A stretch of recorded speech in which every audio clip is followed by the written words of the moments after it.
Hi folks, welcome back to 5 Parsecs from Home, 3rd edition by Nordic Weasel Games. This is our 5th campaign game.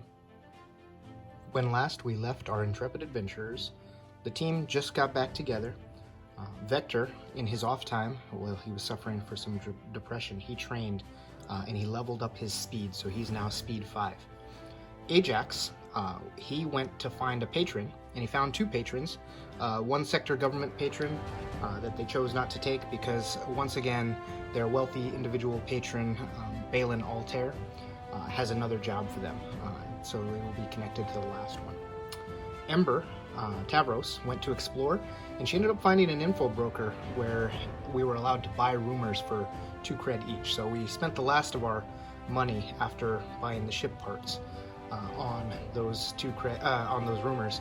So hopefully we make some cash here, because if not, we're going to be hurting at the end of the game.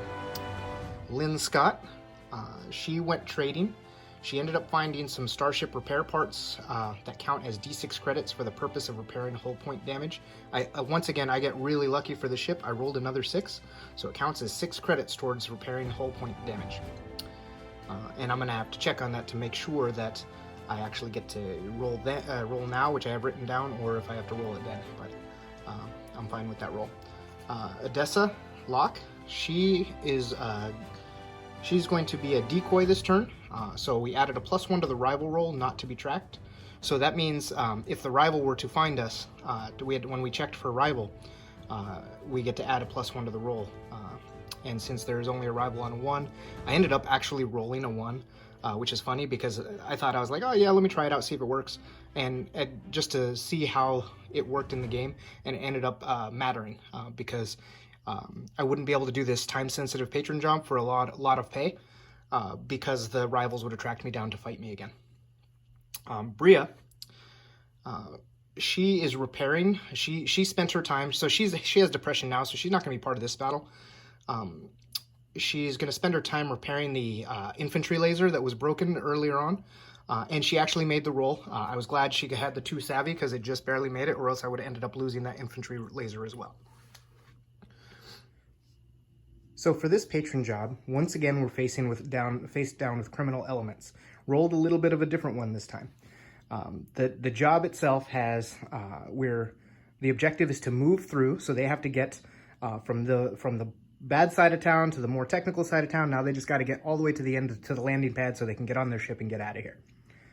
The enemy type is, again, the criminal element, so I rolled a 3, and so I get some bonus credits if I hold the field. Now I'm not sure how that works in this one because I'm not trying to hold the field, I'm trying to get off the field.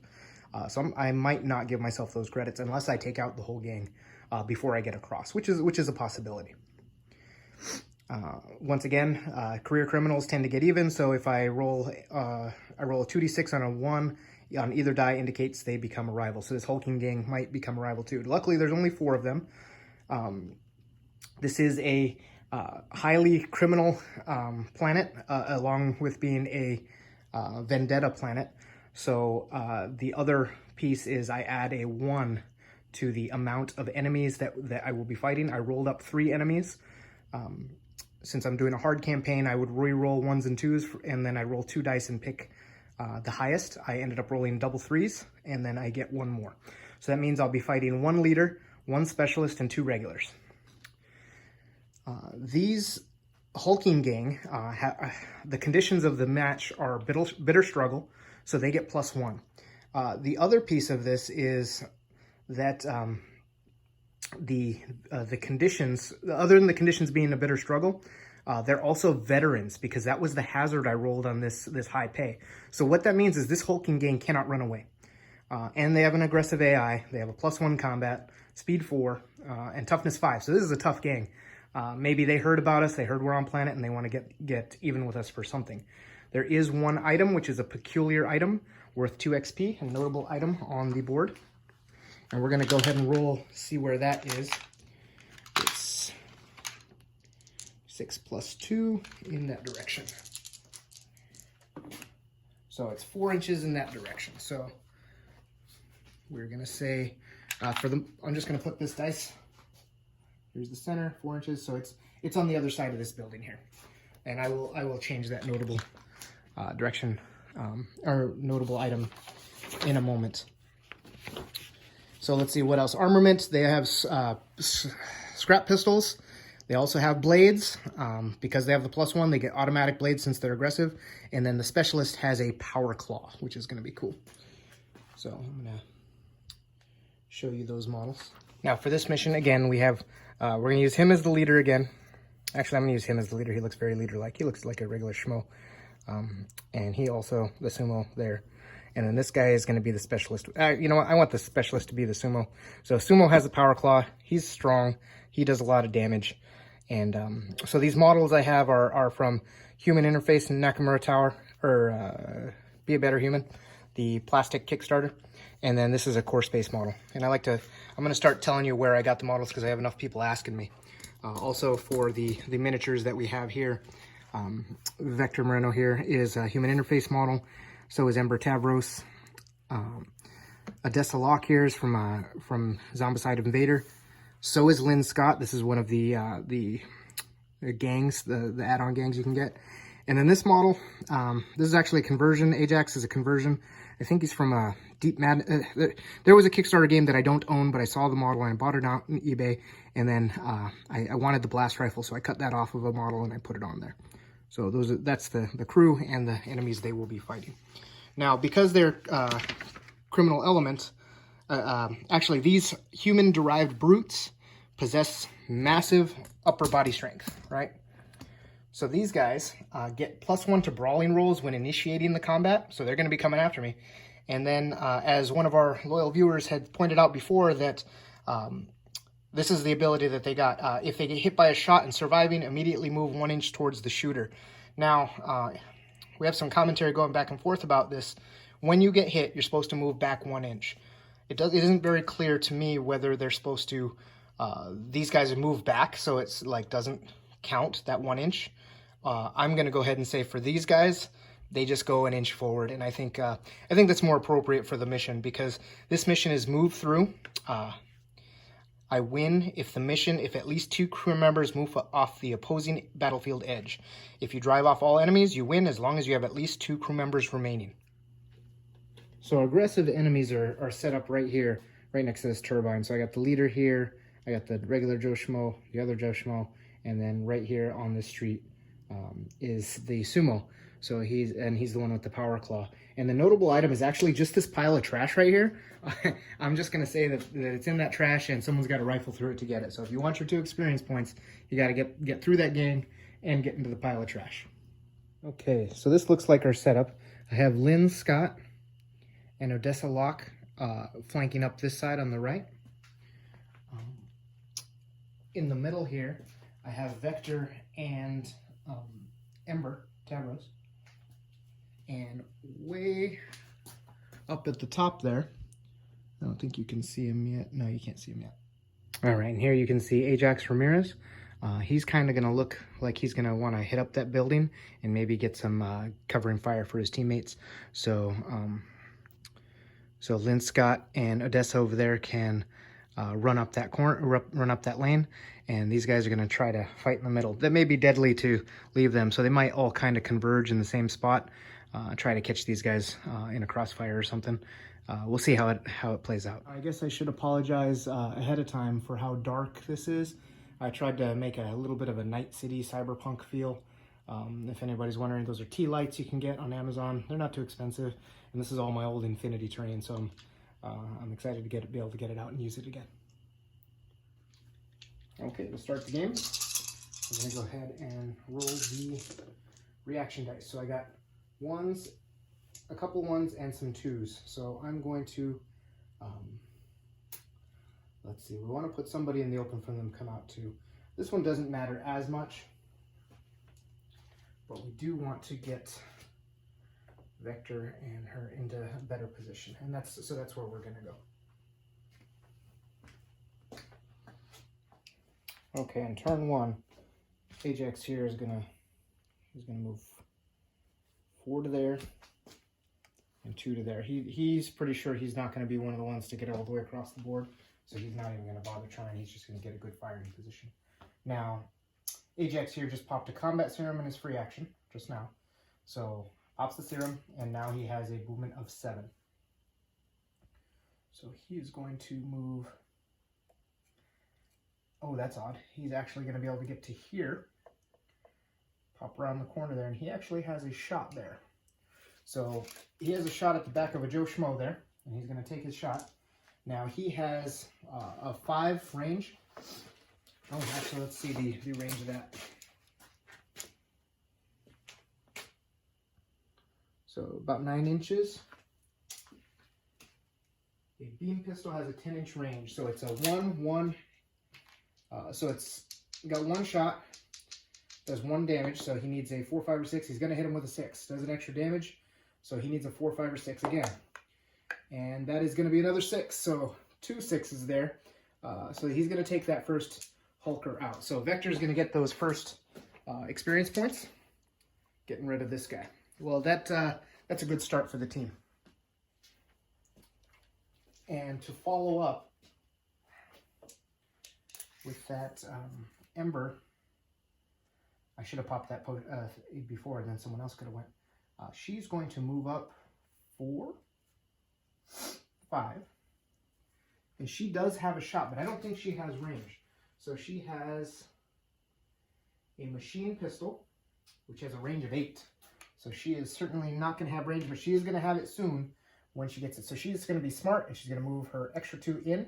So that way when that sumo starts coming around the corner, he's not going to get the jump on her. She's going to get the jump on him. And that is the end of the quick phase for the heroes turn 1.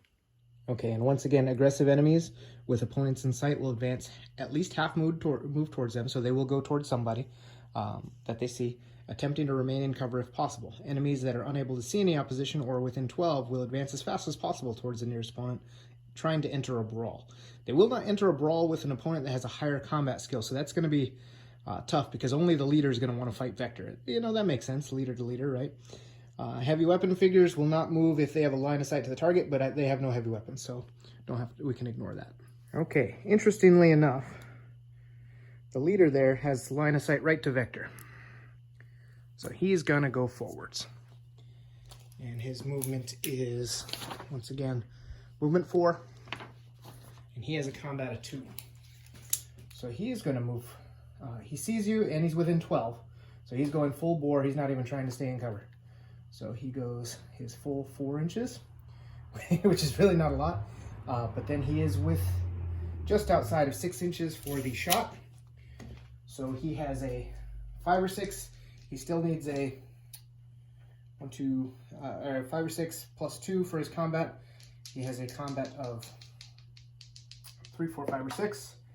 And that is a 3 is going to hit Vector. And a 1 is going to give him a stun, but it's not going to wound him. That's lucky. I keep putting my guys in dangerous spots, and I keep forgetting how quickly you can get taken down from this.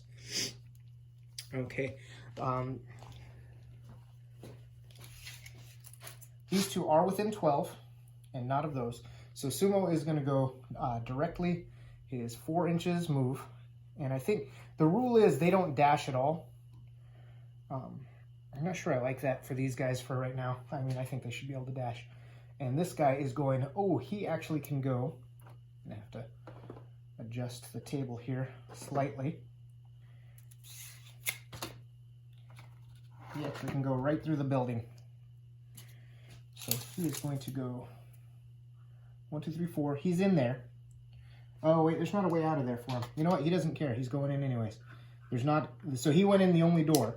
And there's a window there he can see, and he's going to shoot out of. And you can climb through the windows. It just takes a little bit of movement to do so. I don't think he cares that much right now. He's just going to bust out that window. And I shouldn't have added so much terrain there. All right, that's going to be complicated. So he is going to have a shot. Now she has cover outside that window. So he's going to need a 6. So he's going to need a 5. And a 2 is not going to hit. All right, so Ember's fine for the moment.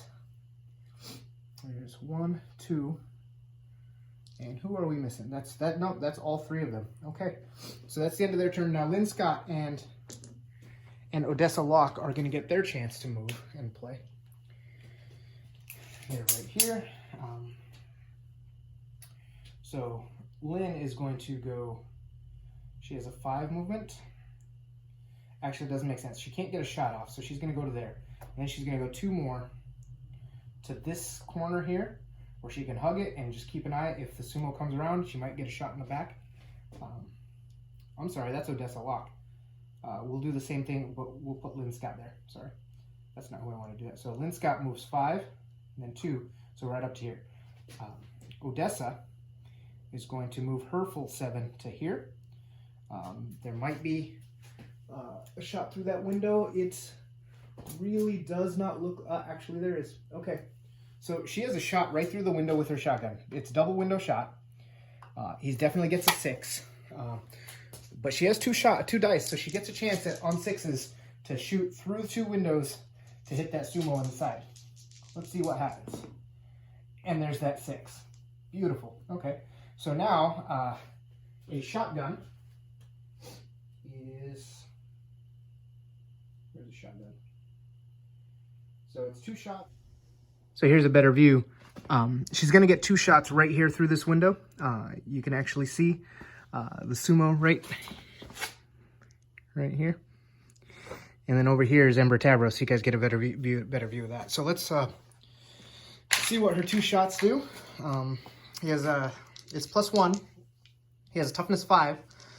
And she only gets 1 hit. So it's toughness 5, but it's a +1 for a shotgun. And so that's going to miss. However, since he's hit, he still gets a stun token. But now he takes his 1-inch move directly towards her. So he's like, whoa, and he looks in here and moves in. He does not like that. So he's gonna get a little, there we go. Looking in that window, he sees who's shooting at him.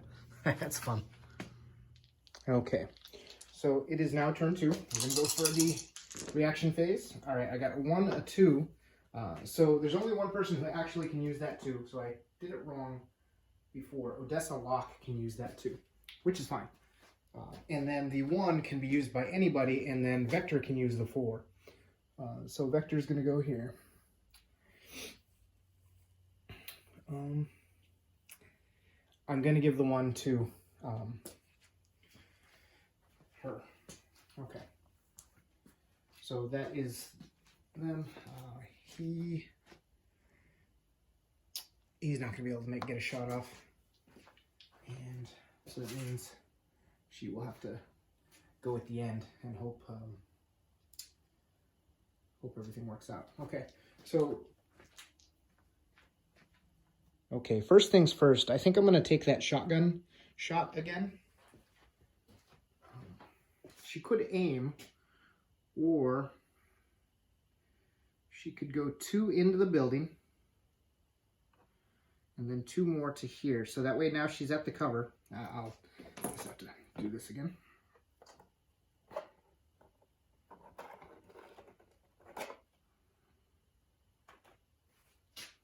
So she goes, or 1 in the door in the hole, 1, 2, 3. So she's actually right there. So she's going to get the shot. She isn't going to get to do her focus fire. Or she still gets to go do her focus fire. It just doesn't get to be aimed. So she gets 2 shots with her rifle, or her shotgun. She's going to hit him, that looks like twice. No, needs a 3 or better. So he hits him once. So no matter what, he gets another stun token. That's good. But now we can see if he's a casualty. He's a 4, 5, or 6. That's a 6. So that's actually going to take Sumo out.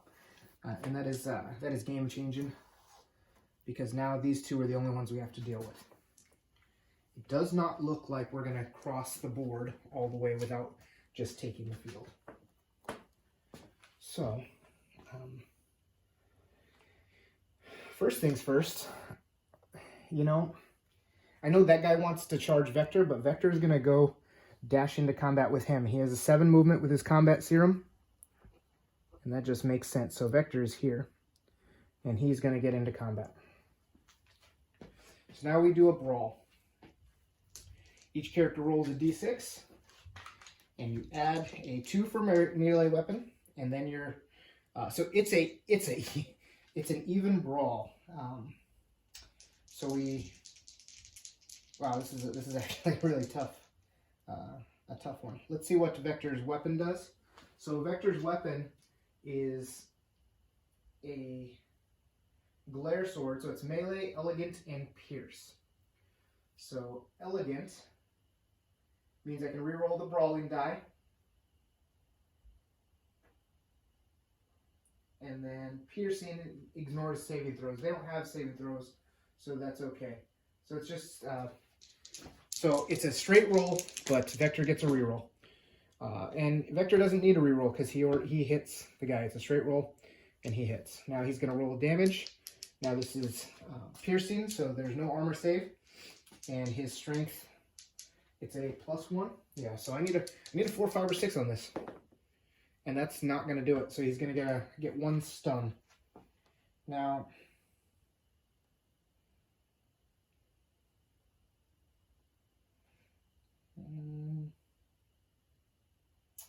characters taking a hit are always pushed back 1 inch per hit. Now that is not a shooting hit. So I believe the gainer does not run back into me. Let me check on that one. Yes, that's only for shooting. So only for shooting do you get the +1 move back. So he actually hits him away. 1, and he gets a stun. Okay, that's actually not that great.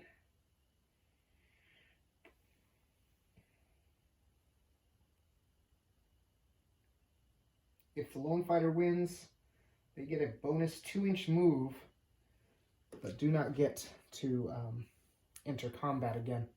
That really doesn't help him any, but he is going to, I guess, move 2 inches. He can't enter Brawl again,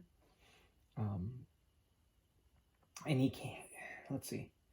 So he is there. He moves in 1 way. If he moves 2 back, he's still 3 inches away. That's just deadly. He can move 2 back, and he's gonna take cover behind this. So that way he at least, if he gets shot at, he doesn't go down. So that's not ideal. But the good thing is Ember now can move here up to the corner here and use her machine pistol to also shoot at him. So her machine pistol is the first time I think she's gotten to use this. It's pistol focused, and she rolls 2 dice with her plus. Ember has a +1 combat. She's going to hit him once with a 6, so that's automatically going to give him another stun, which means he gets to move up 1. And then we're going to see if it damages him. It does not, so that gives him the stun. Wait, so I rolled a 2. Combat 1 +3. Was she within 6?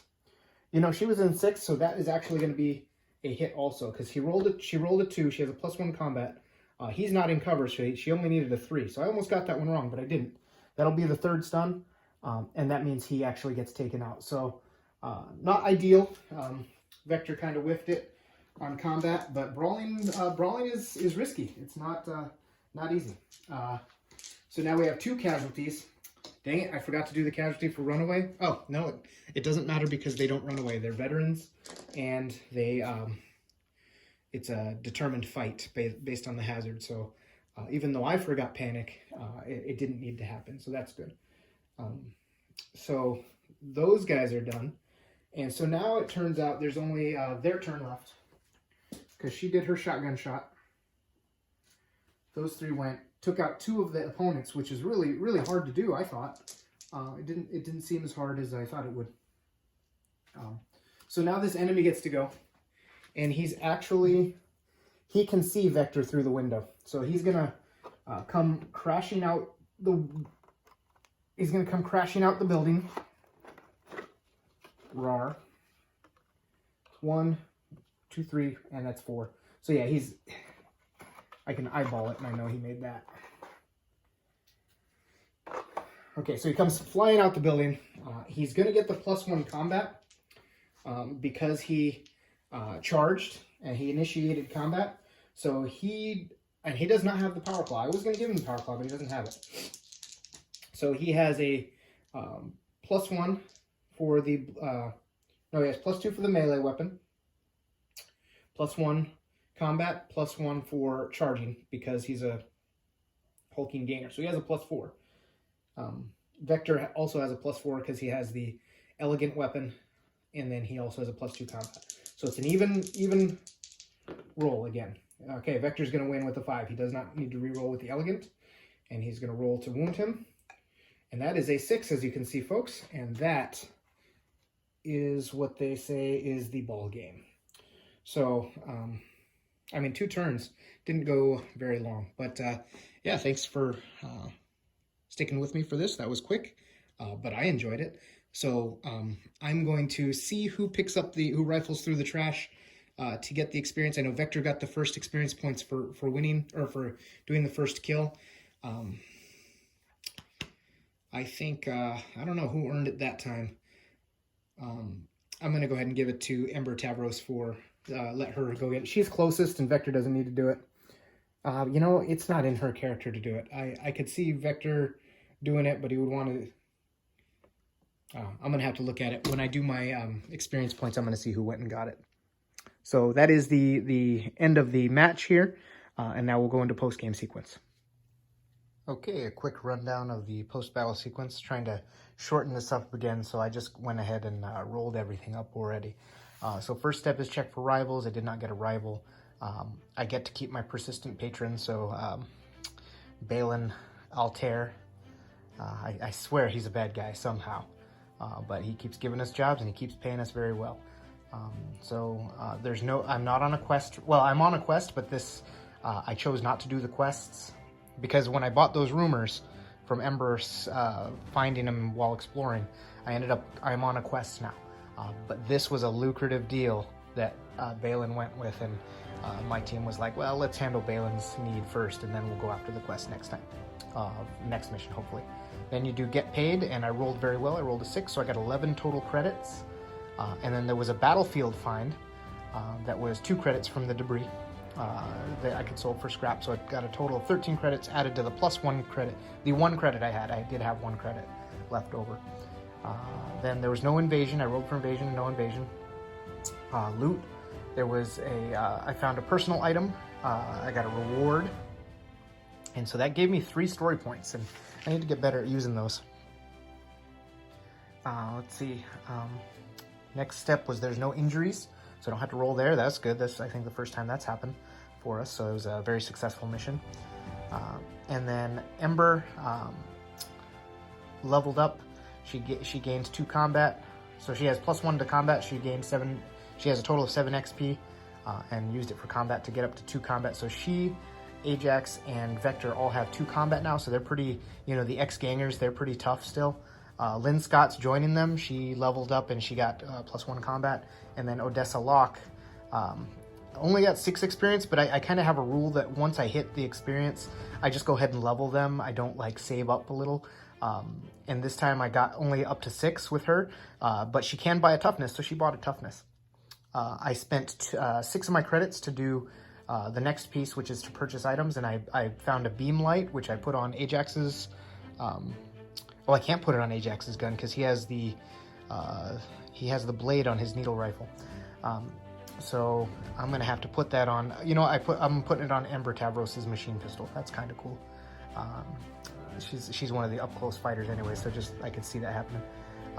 And then I also found a frag vest, which I will be putting on Ajax and moving his combat armor to Vector, since Vector is pretty much the brawler. He's not great at it, or maybe I just roll bad. But that's the way it's going to be. Then I rolled on the campaign, and I had a mishap, and a random piece of equipment is damaged. I didn't even in my stash. I think that might be the infantry rifle we just fixed. It might be the only thing I can do. And then lastly, the character event was Odessa, and this one makes sense, right? Odessa has to be gone for 2 campaign turns because she has business elsewhere.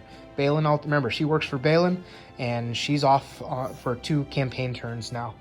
So I lost another teammate. However, When she returns, she gets 6 experience points and 2 Kiranin crystals is what I rolled. I don't know what those do yet, and we'll find out when she gets back. So thank you all for watching. Hope you enjoyed. So tune in next time.